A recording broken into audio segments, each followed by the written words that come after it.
आजचा माझा तळावरचा लास्टचा दिवस आहे आणि रात्री 3ला उठून हातरुणाच्या घड्या घालून घेतल्या आणि राणी माझ्यासोबतच होती, कारण एवढी थंडी बेकार होती ना, बोलायचं काम नाही. तिकडून गेलो पाण्यापाशी, तर पाणी उकळत होतं खाळ खाळ खाळ.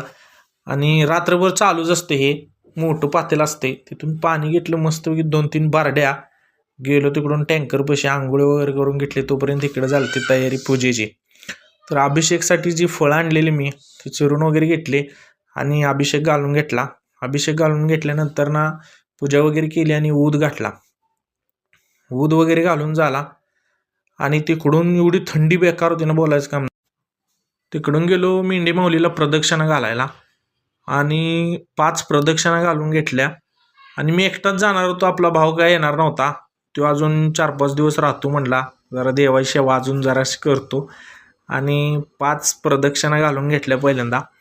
इथं आपला 6वा महिना कुणीकडे गेला काय कळालं सुद्धा नाही. लास्ट पाया वगैरे पडून घेतला आणि तिकडून गेलो चहा पिण्यासाठी. एवढी थंडी बेकार होती ना, बोलायचं काम नाही.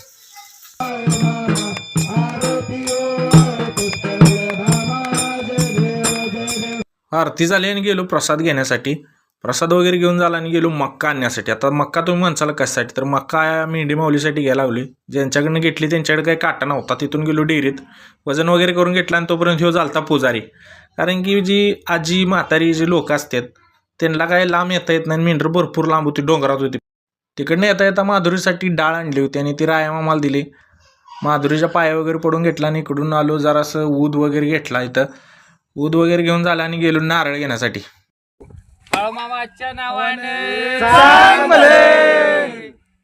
इकडं नारळ वगैरे घेऊन झाला आणि भरपूर वेळा चांगलं वगैरे घातलं, कारण गडी काय मला सोडायलाच तयार नाही तर तिथून.